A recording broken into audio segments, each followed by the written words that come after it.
Exciting drama is during the week of March 10th to 14th.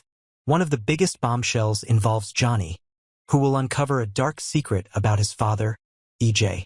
Roman warns Johnny that he doesn't truly know the kind of man his father is, and soon after, Kate confirms the shocking truth. EJ once committed a terrible crime against Sammy. This revelation leaves Johnny reeling, especially when he realizes it ties directly to his own existence. His world will never be the same, and a confrontation with EJ is inevitable. Meanwhile, Teresa faces her own emotional crisis when Tate makes a startling confession. He got Sophia pregnant. The news hits Teresa hard, especially since she was unaware of the situation while behind bars. Now that she's free, she has plenty to say about the unexpected grandchild. While Tate and Brady may argue that keeping it from her made sense at the time, Teresa is determined to have her say. She also has unfinished business with Amy as this storyline continues to unfold. Elsewhere in Salem, Stephanie stirs the pot by telling Alex that Joy might be carrying his child. After anxiously awaiting test results, Joy is finally ready to reveal the truth. Her announcement will have major consequences for everyone involved, leading to more twists and turns. Meanwhile, Sean makes a confession of his own, admitting to JJ that he slept with Jada. He explains that the situation was complicated, and JJ questions whether Jada told Rafe. While Jada believed her engagement was over at the time, the truth still threatens to cause problems. Rafe may be confused at first, but honesty could help him come to terms with the situation. Brady sat alone in his living room, fidgeting with the phone in his hand. He knew he shouldn't keep staring at the screen, waiting for news that might never come, but he couldn't help himself. His nerves were shot. His father's sudden disappearance weighed heavily on him, and all he could do was wait for a call from Paul, who had been coordinating with Andrew at the ISA. Brady needed to know if there was any word, any clue, any spark of hope that could guide him through the gloom. He sighed and finally put the phone down, reminding himself to breathe. Soon enough, though, it rang. He quickly picked it up, hopeful it was Paul, but before he could even finish the conversation, someone appeared at his doorstep, Ava. She looked tired yet determined, her expression revealing deep concern. He hung up and turned to greet her, surprised at how relieved he felt to see her. For a moment, all the tension in his shoulders dropped, as if her presence alone offered a glimmer of solace. Ava apologized first thing. "Listen," she said softly, "I'm really sorry I hung up on you before. I needed a moment to think. This whole situation with Kristen, with Rachel, it's a lot." She hesitated and then looked Brady in the eye. "Do you really think Child Protective Services would take Rachel away from her mother if Kristen got into legal trouble again?" Brady nodded, face grim. "Yeah, I do. Kristen's always walking a dangerous line. She can act unpredictable and, well, let's just say CPS doesn't look too kindly on repeat offenders with a violent streak. If she threatens anyone, especially her own daughter's well-being, they'll step in, whether Rachel wants it or not." Ava's expression was thoughtful. She didn't want to see a child torn from her mother, but if it was the only way to protect Rachel and keep the peace, it might be necessary. "Then I'll do what I have to," she promised. Though both Brady and Ava were admittedly furious that Kristen seemed to be getting off scot-free after everything, they consoled themselves with the fact that, for the moment, the crisis involving the little girl's immediate danger was past. Still, Ava pointed out that if Rachel, Brady's daughter, was determined to keep pushing them apart, they might not have the peace they hoped for. Brady sighed and tried to stay composed. "She's in therapy," he offered. "I've seen real progress, believe me. She's opening up. She's at least starting to talk to me and her counselor. It's not perfect, but it's something." Ava's face creased with worry. "Yes, but what about the other Rachel? Your daughter's grandmother, Rachel Blake? The real wild card in this scenario?" Brady waved a hand dismissively. "She's just a frail old woman. She can barely make it up a flight of stairs. She's a lot more dangerous than she looks." Ava cut in, voice solemn. "Don't let her fool you." Brady shrugged, not wanting to entertain that idea. He already had enough on his plate. His father was missing. Tate, Brady's son, still hadn't been told the full story, and as each day passed without any news, the knots in Brady's stomach grew tighter. Everything felt on the verge of unraveling. He looked at Ava beseechingly, the stress and despair shining in his eyes. He needed comfort. He needed support. Seated together on his couch with the lights dimmed, Brady leaned closer to Ava. Her hand found its way to the side of his face, cradling his cheek gently as if to soothe all of the anxiety that coursed through him. Their eyes locked in a silent understanding that words couldn't capture. For a moment, Ava tried to speak sense to him.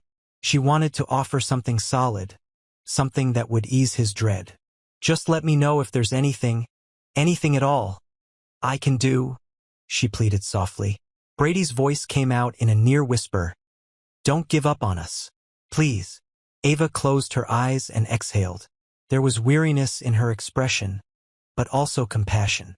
Without another word, she leaned in and pressed her lips to his, offering a moment of tender escape, even if it was fleeting. Across town at the Salem police station, Kristen was already stirring up her own brand of drama.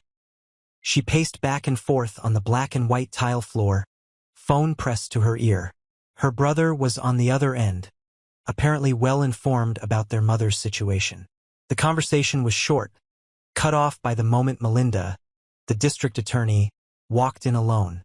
Kristen ended the call in frustration. "Where is she?" Kristen demanded, eyes flashing with impatience. "Where is my mother? You were supposed to be getting her out." Melinda pressed her lips together, her posture stiff, and calmly explained, "There's been a bit of a problem. Your mother got into an altercation with another inmate. Someone called her a rather insulting name, and she bit them." The news drew a gasp from those around them. Even Kristen, who had witnessed her mother's fiery behavior many times, seemed taken aback. "She bit someone? Are you kidding me? She's supposed to be getting out." "She is," Melinda assured her. "It just slowed the paperwork. But let me give you a little piece of advice. She's unstable right now. It might be wise to handle her with care. You're her daughter, and if you're planning on being responsible for her, you need to proceed with caution. As CEO of Demera, you also don't want this reflecting badly on your business." At that moment, an officer led Rachel Blake, a petite older woman with surprisingly sharp eyes, into the station. Mother and daughter greeted each other warmly, though there was an uncanny intensity between them. They embraced, but the older woman's gaze darted around, alert and cunning. "Let's get you out of here," Kristen said, putting an arm around her mother's shoulders. "We'll go home, get you a nice hot bath and some poached eggs. You've had a trying day." Rachel gave a toothy grin that was equal parts relief and disquiet.